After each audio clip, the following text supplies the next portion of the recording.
존경하는 국민 여러분, 사랑하는 더불어민주당 당원 동지 여러분, 대한민국은 민주공화국이다. 국민의 더 나은 삶을 일궈내야 합니다. 약자의 삶을 보듬어 안는 억강부약의 정치로 모두가 함께 잘 사는 대동세상을 열어가야 합니다. 취약계층이 되어버린 청년 세대의 절망이 우리를 아프게 합니다. 국민의 위기는 곧 국가의 위기입니다. 주권자를 대리한 일꾼으로서 저 높은 곳이 아니라 국민 곁에 있겠습니다.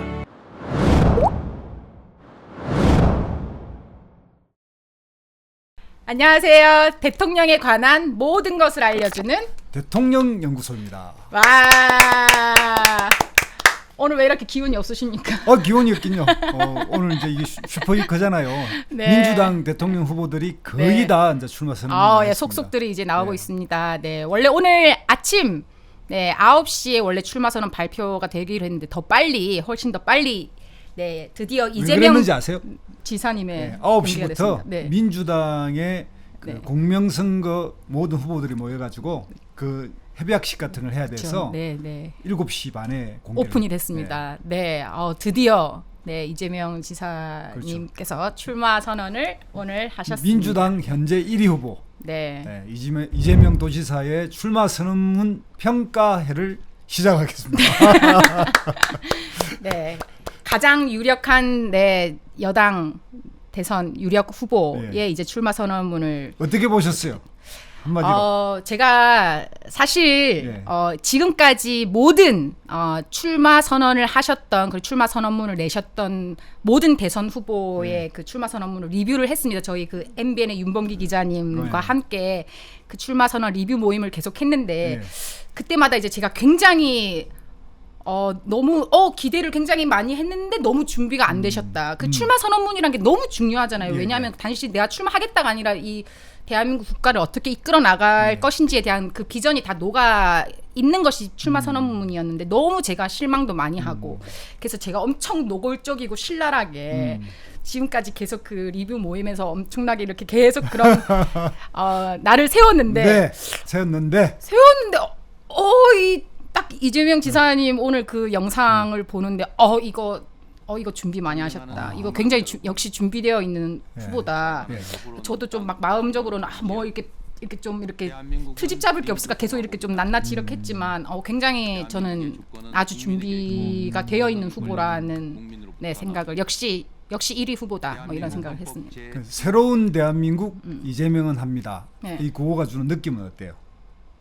사실 이제 저는 이렇습니다. 그러니까 사실 직전에 이제 그 정세균 이제 정세균 후보님의 이제 출마 선언문을 봤는데 그 시로 시작하셨어요. 시 한 구절로 시작하셨어요. 그러니까 저는 그 시 한 구절로 시작하셨던 부분이 다른 후보에 비해서는 굉장히 좀 어쨌든 이 감성적이고 이걸 건드릴 수 있는 굉장히 좀 좋은 방법이라고 생각했지만, 그러니까 좋은 방법이지만 그게 전혀 와닿지가 않았어요. 그 시와 출마 선언문이. 그리고 출마 선언문에서 막 이거를 하신다고 막 하셨는데 그게 전혀 와닿지가 않았어요. 그 이유는 그걸 하시겠다고 했는데 그거를 할 기회가 국무총리 하실 때는 없었느냐는 거죠. 하실 수 있었거든요, 충분히. 근데 그거를 하시지 않았으면 내가 국무총리 때는 못했는데 대통령 때는 하겠다? 이렇게 하면 전혀 그 국민들에게 설득력이 없고 이게 뭐 와닿지가 않는데 근데 이재명 지사님이 이재명은 한다라고 했을 때 그 느낌은 완전 다르죠. 왜냐하면 하셨으니까 지금까지 해왔던 그 모습을 계속 어쨌든 보여주셨던 거잖아요. 그 불가능해 보이는 뭐 그런 불법 계곡 문제 해결하는 거라든지 어쨌든 공약 이행률이 90%가 넘는데 그러니까 이재명은 합니다라는 그 사실 구호는 굉장히 식상할지 모르겠지만 그 이재명이라는 이름 때문에 이 사람이 지금까지 해왔던 게 있기 때문에 그게 합니다라는 부분이 실행에 초점에 맞추니 합니다라는 부분이 저는 굉장히 와닿았습니다. 저는 이제 이 부분을 딱 보면서 대한민국 헌법 제1조를 읽었잖아요. 그래서 이게 4년 전 그러니까 2016년 겨울 촛불 시위 또는 촛불 시민혁명이라고 부르는 그 집회 때 청계천 광장에서의 연설 그때 첫 구절과 연결되잖아요. 맞습니다. 그 이미지를 살렸기 때문에 시작은 참 좋게 출발하는 근거를 마련했다. 저도 시작이 그게 너무 연상되기도 하고 이재명의 트레이드 마크이기도 하잖아요. 그래서 그 부분은 참 좋은 시도다 이렇게 생각이 들어요. 네, 저도 처음을 이렇게 시작한 것이 시로 시작하는 것보다 일단 와닿았고 그리고 이제 이 두렵고 엄숙한 마음으로 헌법 1조를 읽으면서 선언한다라는 그 뭔가 그 결연에 찬 네. 하지만 두렵고 엄숙한 마음으로 시작한다라는 그 말씀이 이제 성남시장과 이제 경기도지사의 한 기초지자체 광역지자체의 그 리더 지도자를 넘어서서 정말 일국을 한 국가를 이끌어 나가고자 하는 네 그런 그런 마음들이 굉장히 이렇게 딱 전해져서 굉장히 좀 출발이 굉장히 좋았다고. 저는 이제 이 부분에 대해서 조금 더 비판적 이야기를 하자면 네. 굉장히 이 내용은 좋은데 거기서 조금 실망스러운 점이 있었어요. 그러니까 너무 팽이한 문장을 읽는 느낌이었어요. 그러니까 좀 더 기술적으로 보면 엄숙하고 두려운 느낌의 이야기 보기보다는 갑자기 써준 대사를 읽는 느낌 같은 게 들더라고요. 그래서 저렇게 영상을 찍었다는데 영상을 찍으면 여러 번 반복해서 찍을 수 있잖아요. 네. 근데 첫 시작이 왜 저렇게 확 흡입력을 못 가지지? 이런 기술적이라고 표현은 보다는 평소에 이재명은 연설이고 연설의 힘이 아닌 어떤 서술의 방식은 역시 확실히 이재명하고 좀 안 맞구나 이제 이런 느낌을 받았어요. 저는 딱 그 처음 영상 시작됐을 때는 조금 그런 느낌이 저도 들긴 했지만 왜냐하면 이게 출마 선언이라는 건 정말 그 생생한 그 현장 출마 선언 현장과 이 여기 있는 그 현장에 있는 사람들과의 또 그 호흡 뭐 이런 여러 가지 그런 그때의 분위기 이런 것들이 있는 건데 그런 부분에서 좀 더 박력을 더 이렇게 내보일 수 있으면 좋지 않았을까라는 생각을 잠깐 하긴 했는데 그럼에도 불구하고 그런 조금 아쉬운 마음이 들면서 그럼에도 불구하고 이렇게 오히려 영상으로 어떻게 보면 그렇게 이미 준비되어 있는 거를 읽는 거라고 하더라도 일단 그 비대면으로 출마 선언식을 했잖아요. 일단 그것 자체가 맨날 지금까지 후보들이 또 비판받았던 부분이 그거였거든요. 맨날 이제 코로나 대응하면서 그 출마 선언을 하면 출정식처럼 완전 사람 그때 엄청나게 모이고 이거 뭐 방역이 되는 건지 안 되는지 왜 그렇게 그 정치인들은 뭐 맨날 사람들한테 지키라고만 하는데 본인들은 안 지키냐 이런 비판도 많았는데 일단 그럼 비대면으로 하고 그리고 윤석열하고는 차별화됐죠. 그리고 뭐 윤석열 후보뿐만 아니라 다른 민주당의 다른 후보들과도 차별화가 굉장히 됐던 부분이 있고요. 그리고 영상으로 했기 때문에 물론 이제 그 멘트 자체는 준비된 걸 읽는 거지만 그 영상이 함께 따라오는 거잖아요. 그 지금까지 어떻게 이제 그 정치를 해오셨는지 그 정치 그 여정을 이렇게 쫙 보여주는 것과 이 이야기들이 일치되는 이런 부분들에서 저는 굉장히 그 영상으로 준비하셨던 부분 너무 잘하신 것 같아요. 출마 선언문 전체에서 최고로 그 예를 들면 이제 좀 전체의 느낌은 어때요? 출마 선언문 전체에서 느낌. 저는 굉장히 진짜 균형감 있게 골고루 그리고 한 부분도 빠짐없이 그러니까 챙겨야 될 부분들을 다 챙기셨다. 예를 들면 안보 문제. 그러니까 지금까지 그 다른 후보분들 출마 선언문에서 별로 안보 문제가 다뤄지지 않았거든요. 근데 어쨌든 국민들의 생명과 안전, 튼튼한 안보, 이렇게 안보 문제를 굉장히 강조했던 부분과 그리고 좀 민주당의 그 다른 후보분들께서 그 불평등을 없애겠다, 혹은 뭐 완전히 뭐 대기업의 이 그 뭐죠 그 임금을 기업 간부들의 임금을 뭐 동결하겠다. 뭐 기업 유보금을 뭐 그걸로 뭐 이렇게 이게 완전 무슨 공산주의 국가를 우리 만들려고 하는 이런 우리의 국정 방향이 이제 공산주의다. 뭐 이렇게 아니 불평등이 필연적으로 발생할 수밖에 없고 불평등을 좀 완화시킨다든지 뭐 이런 쪽으로 우리가 해소해 나가는 이런 부분이 아니라 뭐 이걸 다 척결하겠다. 완전 뭐 적이고 뭐 막 이렇게 돼버리고 막 전혀 이게 와닿지가 않는 부분들이 너무 많았거든요. 그랬는데 그러니까 경악하는 부분들이 많았는데. 굉장히 그런 부분도 말 한마디 단어 한마디를 굉장히 고심해서 예를 들면 규제 합리화라는 말을 했단 말이에요. 규제 합리화. 그러니까 이거는 뭐 규제 완화, 규제 개혁 이렇게 해버리면 딱 거기서 바로 그 단어부터 반감이 되는 반감을 가지는 사람들이 많단 말이에요. 근데 그거를 규제 합리화 이런 용어를 쓴다든지 아니면 뭐 불평등 이제 완화를 하겠다든지 아니면 뭐 그러니까 그리고 한 사람 한 사람 그 얼굴이 보이게끔 하는 그 사람들의 상황과 지금 국민들이 어떤 포인트, 어떤 부분에서 힘든지에 대한 그 포인트를 굉장히 잘 놓치지 않고 다 잡아주셨다. 그러니까 저도 이제 네. 그 부분에 대해서 어떤 생각이 드냐면 네. 아, 이 사람은 출마자가 아니라 이미 당선자로서의 언어로 이야기하고 있구나. 뭐, 이런 아니, 느낌이 들었어요. 아, 중요합니다. 그런 그리고 게, 이제 네. 또 하나 네, 이 생각은 네. 선거에서의 어떤 가정에보다는 이미 당선된 사람의 국정 지표를 발표하고 있는 느낌 이런 걸 주고 있는 건 사실이에요. 그러니까 전 분야를 터치를 해서 아니 당연히 내가 근데 이 출마를 하려면 그런 방향 당연히 있어야 되고 내가 당선되지 않을 거라고 생각하면서 뭐 그 다음 행보를 위해서 그냥 대선 출마를 뭐 하고 이런 준비 안 된 모습들이 너무 다른 후보들한테 많이 보였기 때문에 저는 그렇게 오히려 그렇게 구체적이고 그러니까 지금의 문제 그 현실의 그 문제 진단 그리고 이것을 그러니까 뭐 계속 어떻게 하겠다 비전만 얘기하는 후보들이나 아니면 문제만 이렇게 얘기하는 후보들이니까 편중된 것들이 많았는데 이거를 놓치지 않고 지금의 현실의 진단과 앞으로 뭘 하려고 하는지에 대한 이게 굉장히 균형감 있게 잘 있어서 저는 당연히 내가 당선된다고 생각하고 내가 당선될 거라고 생각하고 당선되기 위해서 노력하는 사람으로서의 그거를 보여줘야 되는 거 아닌가. 자, 그럼 여기서 한 번 더 이제 문제에 좀 쓴소리를 한번 해볼게요.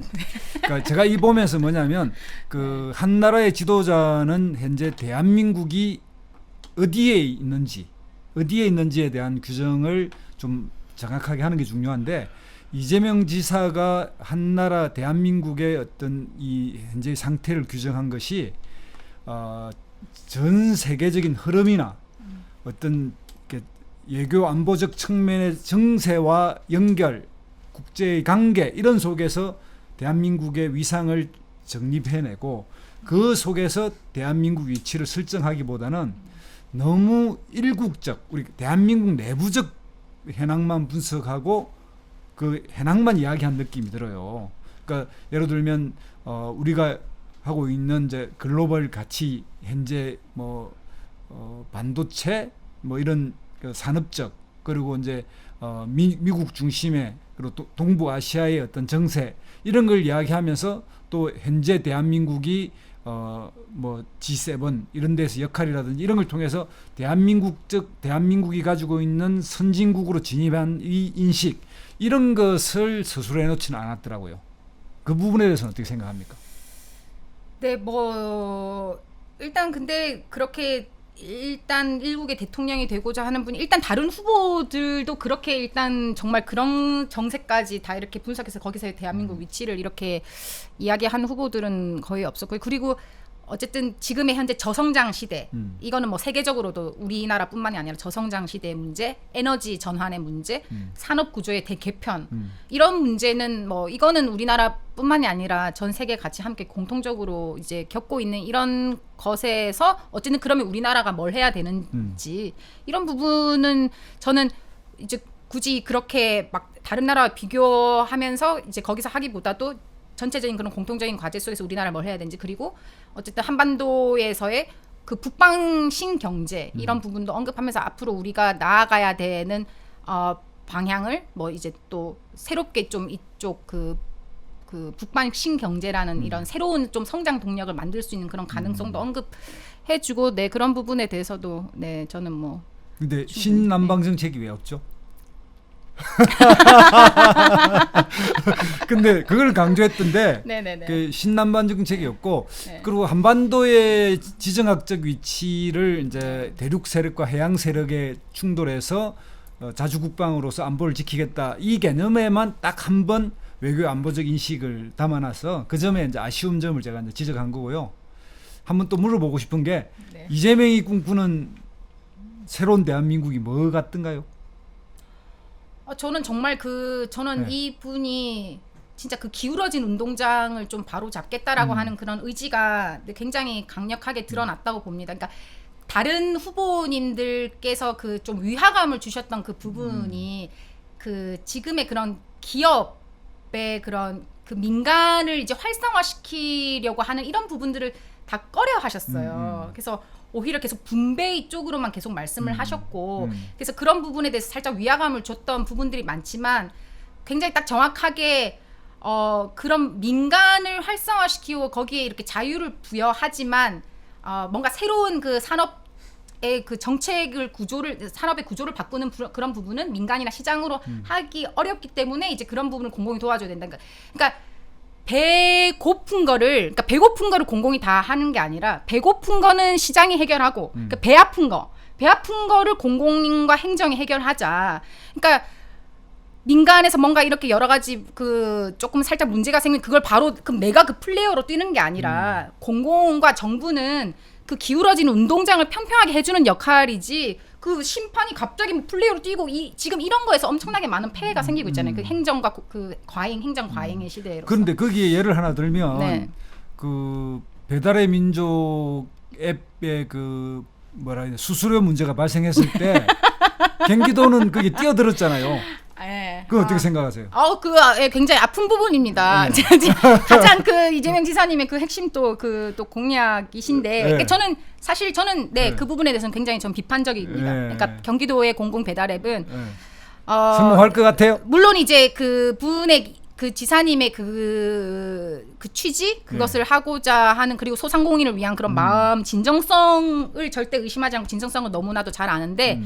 공공 배달 앱은 저는 안 된다고 생각합니다. 그렇게 해서는 안 된다고 생각합니다. 그렇죠. 거기에 어마어마한 막대한 시민들의 세금이 들어가고 근데 그 세금이 만약에 들어갔음에도 불구하고 절대 그거는 민간의 그 플랫폼의 그 배달 앱의 그 퀄리티를 절대 뛰어넘을 수가 없어요. 그렇죠. 네, 그렇기 때문에 이거는 세금을 막 혈세가 막 들어가는데 이걸 이대로 유지도 못하고 퀄리티도 안 되고 이렇게 하니까 나중에 이걸 다시 또 그럼 다른 그 민간에 넘겨버리고 엄청나게 그 악순환인데 그냥 보여지는 것만 이거 그 수수료 좀 이렇게 절감해 줄 수 있다? 이건 정말 그 눈 가리고 아웅이라고 그럼 생각합니다. 이번 연설에서 그 점에 대해서는 어떻게 된 것 같아요?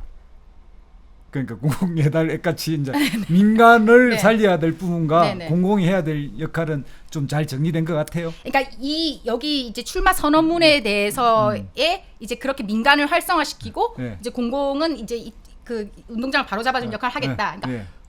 이 출마 선언문의 취지에 너무 동감하고 이렇게 대통령이 되시면 이렇게 가셔야 된다. 지금의 경기도의 그 정책 요거 안 됩니다. 요 대통령이 되셔서 요렇게 출마 선언문대로 가셔야 됩니다. 요 말씀을 드리고 싶네요. 그래요. 그거는 이제 일종의 이제 약간의 이렇게 고원 충고 이런 게 될 수 있겠죠. 네, 참모였다면 엄청나게 그렇게 말씀드리겠다. 뭐 이런. 네. 그다음에 이제 여기서 이야기한 게 뭐냐면 네. 강력한 경제 정책으로 새로운 뭐 이렇게 그 경제 산업 정책을 해야 되고 이제 이재명 지사가 지적한 게 현재 많은 불평등 양극화의 핵심이 저성장에서 온다고 이야기를 했어요. 이 저성장을 극복하기 위한 또 나름의 어떤 처방 같은 거 좀 마음에 들던가요? 지금 여기 이 출마 선언문에 보면은 이제 뭐 경제의 효율 약화로 저성장을 부르다고 하거나 아니면 저성장 때문에 뭐가 그러니까 저성장이라는 것이 원인인지 저성장을 결과인지 이 부분에서 사실 조금 원인 진단과 이런 부분 미흡한 점이 있습니다. 그리고 이 저성장이라는 것은 이 고도 성장이 좋은 것이고 저성장이 안 좋은 게 아니거든요. 이거는 그냥 그 필연적인 지금 이 시대의 흐름상 지금은 뭐 대량 생산 대량 소비의 시대도 아니고 그렇게 효율적으로 계속해서 이렇게 돌아가는 고도 성장의 시기도 아니고 이 저성장 시대에서 우리는 그 다른 그 지금에 있는 파이에서 하는 게 아니라 새로운 그 성장 동력을 어떻게 우리가 그걸 창출해내고 만들어낼 것인가에 대한 이야기를 해야 되는데 뭔가 이 저성장이라는 것을 극복해야 되는 이런 것으로 보셨다거나 아니면 그 사교육이나 입시 지옥이나 저출생이 저성장에 의한 기회 빈곤이 주된 원인이라는 그 원인 진단에 대해서도 저는 조금 좀 부족한 부분이 있다고 생각합니다. 바로 그 점을 봐야 되는데 그래서 앞에 한 이야기 연결하면 이재명 지사가 현재 대한민국에 대한 위치를 규정하는 것을 선진국에 들어선 대한민국이라고 봤으면 저성장이 원인이거나 저성장이 나쁜 거라고 이야기하지 않을 수 있었어요. 그런데 이분의 지금 생각이 대한민국이 선진국으로 들어왔다라는 인식이 나타나지 않는 그 느낌이 좀 있어요. 그러니까 상당히 전반적으로 뭐냐면 아직도 대한민국에 이제 본인이 이렇게 쭉 설명한 뭐 대기업, 중소기업 문제, 노동자 뭐 이런 기업가의 문제 뭐 이걸 쭉 나열한 갈등의 이야기를 하면서 이 갈등의 이야기조차도 선진국형으로서 어떻게 이것을 해야 될 건지에 대한 사고가 정확하게 반영되어 있다기보다는 여전히 대한민국은 갈등하고 있는 중진국의 위치 이런 걸로 좀 설정하고 있는 거 아닌가 이런 느낌을 좀 받았어요. 네, 뭐, 예, 어쨌든 근데 이 위기에 굉장히 지금 어쨌든 대한민국이 이제 뭐 선진국, 뭐 중진국을 떠나서 어쨌든 그 위기 의식에 대한 이런 부분에 대한 거는 굉장히 좀 절실하게 있었기 때문에 아마 그런 부분에서 이제 그 위기를 극복해 내 가겠다 이런 의지가 네, 반영된 게 아닌가라고 네, 생각을 합니다. 근데 네, 말씀하신 것은 예, 저도 공감합니다. 네. 그러니까 이제 또 하나 이제 그 이재명 지사의 캐치프레이즈라든지 이런 게 저는 어떻게 받았냐면 억강부약 그러니까 이제 강한 것을 억누르고 약한 사람들을 올리겠다. 그래서 대동세상을 만들어 보겠다 이렇게 이야기를 했는데 그 말이 참 한편으로는 이거는 이재명의 트레이드 마크이기도 한데 이런 느낌을 강조하면서 불공정, 불평등 이런 것을 계속 강조하니까 어떤 느낌이 드냐면 통합적, 국민적 대통령 이런 느낌보다는 약간 한쪽을 좀 편드는 느낌. 그게 이제 민주당 계열의 대통령에 대해서 보수 계열이 계속 공격하는 지점이잖아요. 보수도 역시 통합적 대통령 한 번도 내놓지 못하면서도 불구하고 대한민국의 대통령에 관한 기본 명분은 국민 대통합을 이루는 대통령 뭐 이런 이미지가 있단 말이죠. 이재명 지사는 이 부분에 대해서 오늘 어떻게 다가간 것 같습니까? 어때요? 저는 그 국민들 이분은 막 국민을 무리해서 막 통합하거나 이게 너무 이게 다 다양한 각자 각기 계층과 뭐 상황과 이런 게 있는데 이걸 막 무리하게 이걸 통합이라는 말로 그 저는 오히려 그 국민 대통합 뭐 이렇게 희망 고문을 주지 않아서 저는 그 부분에 오히려 저는 더 와닿았습니다. 솔직해서 올랐다. 아니 우리가 이렇게까지 지금 이렇게 너무 심하게 격차가 이렇게 벌어져 있는데 이걸 그냥 그대로 놔두면 당연히 이거는 지속 가능하지가 않죠. 지속 가능성에 지금 가장 그 지속 가능성을 가장 위협하는 큰 지금 그 요인이 그 불평등과 격차 이런 부분인데 근데 이런 부분을 그냥 내버려 둘 수 없으니 근데 이제 약간의 조금 그런 부분이 있죠. 그러니까 강한 사람은 억제하고 약자를 내세우는 이렇게 되다 보면은 그러니까 오히려 저는 그러니까 그런 방법적인 측면에서 그러니까 저는 그런 취지와 이렇게 가는 방향성에 대해서는 공감을 하지만 그 방법적인 부분에서 그렇게 그런 워딩을 던지는 순간 그러니까 사실 이게 강한 사람 억압하고 이런 부분이 아니거든요. 그러니까 이익을 이제 그러니까 이거는 강한 거와 악한 거는 다른 거잖아요. 그렇죠, 완전히 그렇죠. 다른 거잖아요. 맞습니다. 저는 그런 부분을 조금 지적하고 싶은 겁니다. 그래요. 네. 그다음에 저는 이재명 지사를 기대한 것 중에 하나가 저는 빠진 게 있어요. 혹시 이 출마 선언문 전체에서 이재명 지사가 언급하지 않은 부분이 혹시 있어요? 난 가장 중요한 걸 빠뜨리고 있더라고요. 새로운 대한민국으로 가려면 네. 한국의 이 극단적 대결 정치에 있어서의 무능, 정치에서의 갈등 이것을 어떻게 풀지. 그러니까 한마디로 이야기하면 정치개혁의 비전, 정치개혁을 어떻게 할 것인지 이 문제에 대해서는 오늘 빠져 있더라고요. 왜냐하면 대한민국을 새롭게 만드는 핵심은 정치가 바뀌어야 되거든요. 정치가 앞장을 서든 아니면 정치가 중요한 역할을 하든 정치가 상당히 거기 내에서의 가장 중심고리 역할을 하고 있는데 이 정치 부분에 대한 이야기를 왜 빠뜨렸을까? 네. 이런 아쉬움이 뭐 있어요. 이제 구체적인 방법까지는 이제 말씀해주시진 않았지만 어쨌든 지금 현재 지금 이 정치가 진영 논리와 당리당략으로 상대의 실패와 그렇죠. 차악 선택만을 기다리는 그런 정쟁 정치에 대한 문제점을 지적은 했어요. 지적해 주시고 네. 그게 아니라 누가 민생을 더 해결할 수 있나, 누가 더 정책을 잘하나, 정책 경쟁 그런 뭐 이제 민생을 살리는 그런 그런 정치 뭐 이렇게 거에 이야기를 대한 했는데 경쟁 정치를 열어가겠다라고 하셨죠. 근데 이거는 이제 말은 굉장히 좋은 말인데 지금까지 대통령들이 그럼 이걸 못해서 실패한 대통령이라든지 평가가 낮을까 하는 부분에 대한 고민이 없는 거는 뭐가 되냐면 나는 잘할 수 있어. 역대 대통령은 다 실패했어. 이렇게 시작하는 역대 대통령 당선자 모두의 마음과 같은 거거든요. 그런데 사실은 냉정히 보면 대통령의 능력이 없어서 그렇게 된 게 아니거든요. 제가 볼 때는 구조와 시스템의 대한민국 현재 정치가 선진국 정치로 진입하지 못하고 중진국 함정에 빠져 있는 대한민국 정치를 어떻게 개혁할 것인가에 대한 비전을 제시하지 않으면 대통령 당선자가 되더라도 곧 뭐 지지율이 처음에는 70% 60% 갈지 모르겠는데 또다시 40% 30% 밑으로 내려와 버리는 그래서 말년은 평가가 박해지고 또 막 그 모든 걸 부정하는 야당의 등장 모든 걸 반복 잡는 정치적 반대자 이런 게 나타나면서 대통령이 힘을 잃게 되는 그런 일이 또 반복될 것 같고 그 점에 있어서는 이재명 지사가 왜 이 중요한 문제를 빼놓았는가 뭐 이런 부분에 좀 비판적입니다. 저는 뭐 이제 그런 아까 이제 능력이 안 돼서 대통령이 능력이 안 돼서 못한 게 아니다 구조와 시스템이라고 말씀하셨는데 이제 공감하면서도 사실 능력의 부분이 아니라 저는 이거는 대통령의 의지가 굉장히 중요하다라고 생각을 하고요. 네.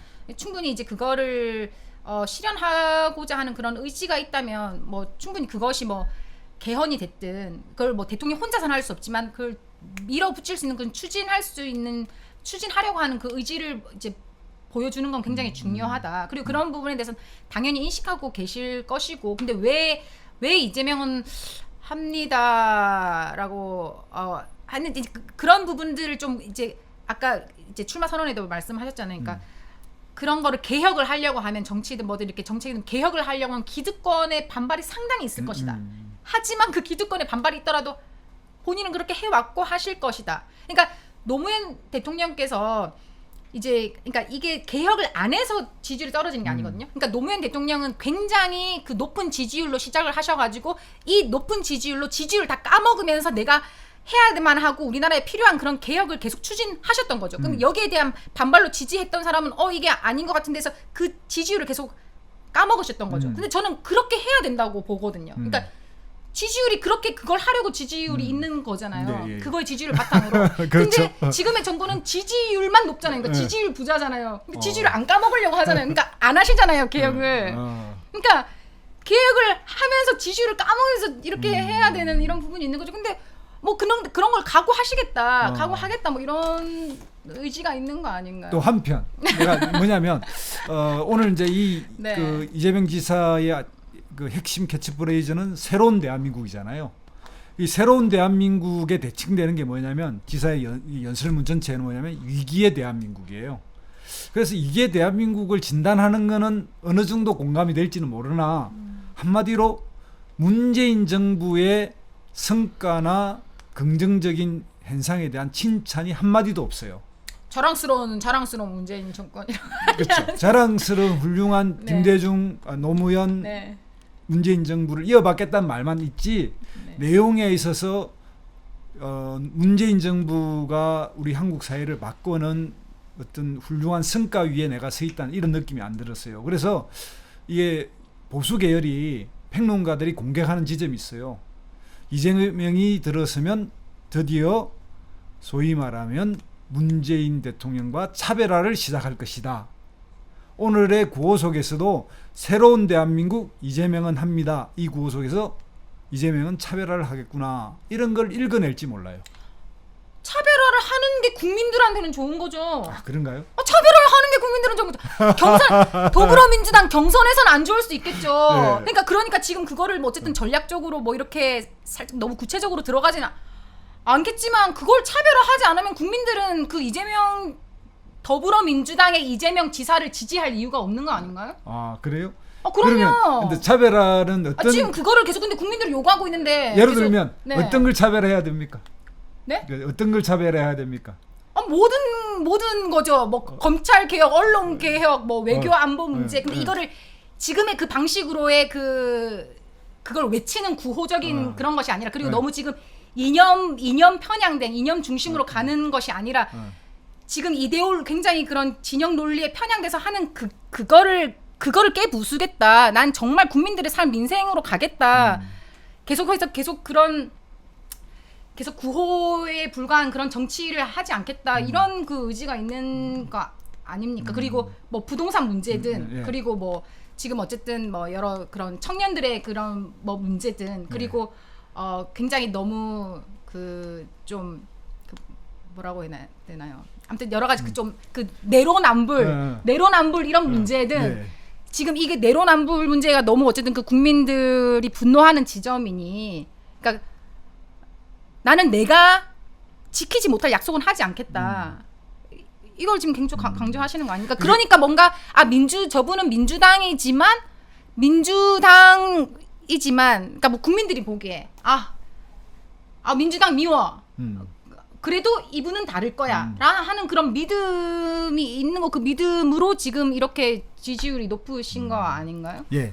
좋습니다. 하여튼 뭐 그 문제는 좀 두고 보고 우리가 사실 그 차별화의 영역이 네. 예를 들면 가장 지나친 차별화가 그 김영삼 대통령 시절에 이해창 후보일 때 뭐 허수아비 하행시까지 해버렸잖아요. 차별화를 넘어서서 어쨌든 모독 수준까지 갔는데 그런 거는 아닐지라도 어쨌든 보람 씨 입장에서는 보면 이제 분명한 전 대통령이 잘못한 거에 대해서는 다른 방식으로 해야 되는 이재명만의 길을 제시해야 된다. 그 저는 이야기죠. 선긋기가 어느 정도 분명히 있지 않으면 국민들의 어쨌든 이거는 민주당의 문제뿐만이 아니라 대한민국 전체 대한민국의 명운과 국민들의 전체의 삶이 걸려 있는 문제이기 때문에 그리고 대선은 대통령 선거는 어쨌든 그 동그라미를 누가 더 크게 그리는가 이런 문제라고 한다면 저는 당연히 그 차별화와 그 선긋기 그리고 짚고 넘어가야 될 부분 반성하고 성찰해야 되는 부분 그래서 앞으로는 어떻게 해야 되는지에 대한 그런 다름의 그런 제안들 이런 부분들이 분명히 있어야만 국민들의 공감을 얻을 수 있다고 생각합니다. 그럼 좀 극단적으로 이야기하면 그것이 좀 지나치면 민주당을 지지할 게 아니라 가장 그것에 선명한 야당 후보를 지지해야 되잖아요. 저는 어떻게 이게 민주당이 아니면 여기서 국민의힘으로 갑니까? 그러니까 민주당 국민의힘 아니면 우리가 선택지가 없는 게 아니잖아요. 그러니까 저는 다른 정당을 이야기하는 게 아니에요. 그 방법적인 그런 부분들을 이야기하는 거지. 그러니까 뭐 여러 정당의 선택지가 아니라 저는 뭐 어쨌든 민주당 안에서는 최대한 차별을 하는 게 좋다. 그럼요. 네. 알겠습니다. 네. 뭐 그거는 어쨌든 네. 이제 어쨌든 방향에 네. 대한 인식이니까 네. 그 차이를 뭐 네. 이해하기로 하고요. 그다음에 이제 거의 마지막 개념인데 이제 이재명 후보가 이야기하는 불공정의 문제를 해결하는 것 이런 것들을 이야기하면서 이렇게 공정 이야기가 굉장히 많이 나왔어요. 이 부분에 대한 인식은 어떤 생각을 가지고 있습니까? 불공정에 대한 그 이재명의 불공정에 대한 어떤 해법 이런 걸 몇 가지 이제 이걸 규정하면서 본인은 이런 것들을 해결하겠다 뭐 이런 좀 나름의 해법을 좀 내놓은 것 같은데 이 점에 대해서 어떻게 평가하세요? 예, 저는 그 부분에 대해서도 충분히 그리고 또 그런 부분들을 개혁적인 그런 부분들도 보여주지 않으셨습니까? 그래서 사실 조금 이런 것 같아요. 정말 좀 그 국민들의 그 이재명 지사님에 대한 후보님에 대한 기대라든지 이런 부분이 그냥 저분은 말로만 하는 게 아니라는 거를 그냥 너무 그냥 보여주신 분이라서 그리고 그냥 그분의 그냥 일생의 역사도 그런 거고 그러니까 기회는 누구나 활용할 수 있지만 그러니까 나는 지금까지 나한테 모든 닥쳤던 그 위기를 기회로 바꿨다. 그러니까 위기를 기회로 바꿨던 것을 실제 삶으로 증명해 온 사람만이 대한민국에 닥친 위기도 이거를 기회로 풀어나갈 수 있다라는 그런 부분들이 그게 가장 이재명의 장점이죠. 그러니까 네. 이제 여기 본인 연설문에도 핵심은 네. 위기를 기회로 바꾸는 사람들은 별로 네. 없다. 그러나 나 이재명은 이렇게 이제 8년의 시장과 4년의 도지사 경험을 통해서 그걸 해왔다. 이제 이게 이제 최고의 장점인데 그 부분에 대한 이제 이야기를 들으면 나는 이런 느낌이 들더라고요. 이제 공정과 불공정 부분을 계속 강조하면 어떤 일이 벌어지냐면 모든 거는 시험으로, 점수로, 객관적인 수치로 이렇게 나아갈 가능성도 있고 한국 사회에서 그런 공정의 문제에 너무 매달리면 창의적이면서 자율적이어야 하고 뭔가의 창조적 이런 것들을 발휘하는 부분은 객관식이 아니잖아요, 그죠? 가능한 논술식이고 서술 주관식인데 그 부분이 좀 제도 시스템에 의해서 그런 시도들을 자꾸 부정할 가능성이 하나 있고, 또 하나는 공정과 저는 공평의 개념이 좀 나뉜다고 보거든요. 그러니까 공정은 기회 과정에서의 평등을 설명하는 거고, 공평은 그 결과에 따른 보상에 있어서의 불평등을 합리화시키는 거라고 보는 겁니다. 그러니까 예로 들면 산 위에 돌을 저 나르는데 작은 돌을 저 나른 사람과 큰 돌을 저 나른 사람은 똑같은 임금을 받을 수 없는 거거든요. 그래서 중국에 가보면 산 위에서 그걸 측정하는 저울을 둔대요. 그래서 돌을 다 저울에 두게 되면 그게 무게로 계산을 해주는 거예요. 그러면 적게 저 나른 사람과 무거운 걸 나른 사람이 공평한 거예요. 합리적인 불평등이잖아요.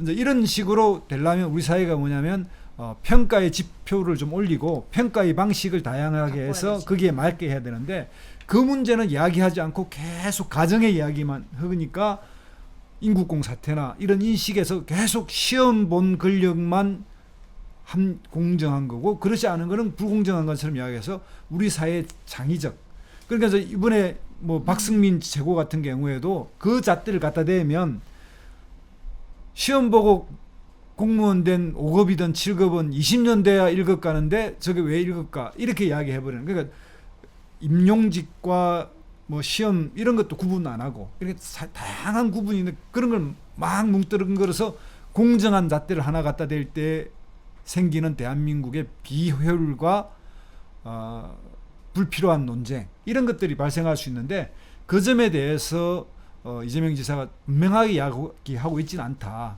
그냥 대체로 기회 공정 쪽에 초점이 너무 맞춰져 있는 거 아닌가 하는 이런 아쉬움도 좀 있어요. 네. 근데 뭐 이것은 이제 공정이라는 하나의 잣대라는 말씀이, 그러니까 공정을 바라보는, 그러니까 공정으로 가는 그 다양한 루트가 진로가 방법이 있어야 되는 것이지. 이제 공정하게 간다. 근데 우리는 이거를 시험이 유일한 공정이라고 생각하지 않는다라는 거를 제시를 해야 되는 거죠. 그러니까 시험이 유일한 공정에 가는 방법이 아니다. 시험이 유일한 공정이라고 생각하지 않을 거예요. 그리고 그 인국공에서 그 이제 뭐 시험 봐야지 뭐 이거는 이쪽에서 비판하는 그런 내용인 거잖아요. 그래서 그리고 박상민 뭐 최고위원 그런 부분도 그래서 이건 선출직과 이제 또 그 임명직 이건 다르다. 그러면 이제 불공정하다고 이제 하는 친구들이 이제 얘기하죠. 나도 그러면 여의도 가가지고 내가 청년 정치 대변하겠다고 나 대학 졸업 안 하고 시험 안 보고 이렇게 가면은 정당 그냥 활동 열심히 하고 이렇게 하면 될 수 있냐 이렇게 하시는데, 저는 네. 그렇죠. 네, 오세요. 정당 활동 하셔야 된다. 이렇게 그 어릴 때부터 정치 참여 하셔야 된다. 이거에 정말 이거는 필요한 길. 그렇죠. 이라는 거를 오히려 정말 그런 거를 좀 어필을 하고 싶은 맞아요. 겁니다. 저도 그 점은 똑같아요. 네네. 그러니까 마치 정치는 뭐 그냥 특별한 사람이 하거나 뭐 예를 들면 어느 정도의 사회적 뭐 위치에 있는 사람만 하는 것처럼 생각할 이유가 없고, 그죠? 예, 누구나 할 수 있는 일이고, 또 그 영역에서 열심히 잘해서 본인의 성과와 어떤 그런 능력을 보여주면 거기에 따르는 정당한 보상이 주어지는 그런 한편에서 봐야 되는데, 이제 그런 부분을 정치 영역에서는 또 다른 잣대로 되고, 정치는 마치 뭐 줄만 잘 쓰면 되는 것처럼 누구의 뭐 이렇게 간택 정치 같은 느낌으로 계속 정치를 바라보고 있는 것, 이런 거는 그렇게 하는 사람도 문제지만 그렇게 계속 정치를 바라보고 있는 것도 문제라고 봅니다. 그래서 이번 기회에 이제 그것도 한번 깼으면 좋겠고. 자, 이제 한번 뭐 깨 시작한 지 시간이 좀 흘러든 것 같은데 마무리 정리를 한번 해보죠. 그래서 이번에 어쨌든 민주당 대통령 후보로서 현재 유력한 그리고 1위를 달리고 있는 이재명 경기도지사의 이 마지막 총평을 한번 해보죠. 자, 마무리 한번 제가 먼저 할까요? 네네. 예, 뭐 역시 1위다운 후보로서의 새로운 행식, 그러니까 동영상으로 본인의 소신을 한 15분 정도 내에서 정리했다는 것, 그리고 국정 전반을 다 제대로 관찰해서 쭉 자기 소신을 이야기했다는 점, 이런 점은 높이 평가합니다. 그런데 이제 부족한 부분을 구태여 이야기하자면, 그런 본인의 이런 시각을 어떤 의미에서 본인이 가장 취약하다고 생각할 수 있는 외교, 안보 이런 영역의 전 세계적 흐름하고 대한민국이 현재 어디에 있는지, 대한민국이 현재 선진국으로 진입한 대한민국에서 무엇을 선진국으로 가기 위해서 개혁해야 되는지 이 부분에, 그리고 그 개혁해야 될 부분의 가장 중심적 고리가 뭔지, 핵심적 어떤 부분에 소위 그 볼링인가요? 킹핀 5번을 뭘로 볼 것이냐, 그걸 치고 나갈 때 다 쓰러뜨릴 수 있잖아요. 이런 지점에 딱 꼭 집어서 대한민국의 새로운 성장 동력 또는 경제적 활력, 모색 이런 부분에 초점은 조금 약한 점, 그리고 제가 마지막에 강조했던 정치를 어떻게 바꿀 것인지에 대한 소신, 이런 것을 추가로 다음 기회에 더 봤으면 좋겠다, 이런 생각을 합니다. 너무 네, 그런 부분들을 네, 꼭 이재명 지사님 모셔서 같이 한번 네. 네, 토론해 꼭 모셔야죠. 보면 좋겠네요. 네, 아까 말씀드린 것처럼 너무 저도 이제 굉장히 좀 그 비전만 막 이렇게 얘기하시는 분이나 네. 아니면 막 문제만 말씀하시는 분이 있는데 이제 굉장히 어쨌든 현실 인식과 또 앞으로 어떻게 해야 되는 부분 이런 걸 균형감 있게 말씀해 주신 것과 훨씬 더 어쨌든 그래도 가장 좋았던 거는 역시 어떻게 하셨다. 내가 하겠다가 아니라 난 이렇게 했다. 네. 그렇기 때문에 내가 앞으로 하겠다라는 것이 그 말에 굉장히 그 신뢰감과 그렇죠. 그 믿음과 그런 걸 불어넣어 주셨다. 이재명 하면 뭐 실적이죠. 네, 네, 실천해 오셨던 그 네. 부분. 뭐 그리고 가장 또 중요한 거는 그냥 한 명의 국민의 입장에서 아까 이제 우리 또 청년들하고도 잠깐 대화도 나누었는데 그냥 보면서 그 들으면서 이렇게 그냥 피부로 느껴지는 체감이 되는 그 좀 희망과 설렘이 있었다. 그 좀 이렇게 전율이 오는 울림이 있었다. 근데 그런 부분이 어쨌든 그래도 굉장히 좀 중요한 거 아닙니까? 머리로 생각하는 뭐 논리나 뭐 이성도 있지만 피부로 와닿는 네, 그런 정치인의 메시지도 중요한 게 아닌가 이렇게 또 생각을 하면서 네, 앞으로도 되게 기대가 많이 됩니다. 예. 자, 그럼 우리 뭐 이재명 화이팅 하면서 끝낼까요? 아, 그래도 됩니까? 네, 예. 아, 네. 네, 자, 대통령 연구소. 대한민국 제20대 대통령 민주당 후보 이재명 출마 선언문에 점하여 자, 이재명 화이팅! 응원합니다. 자, 좋아요, 구독 부탁합니다.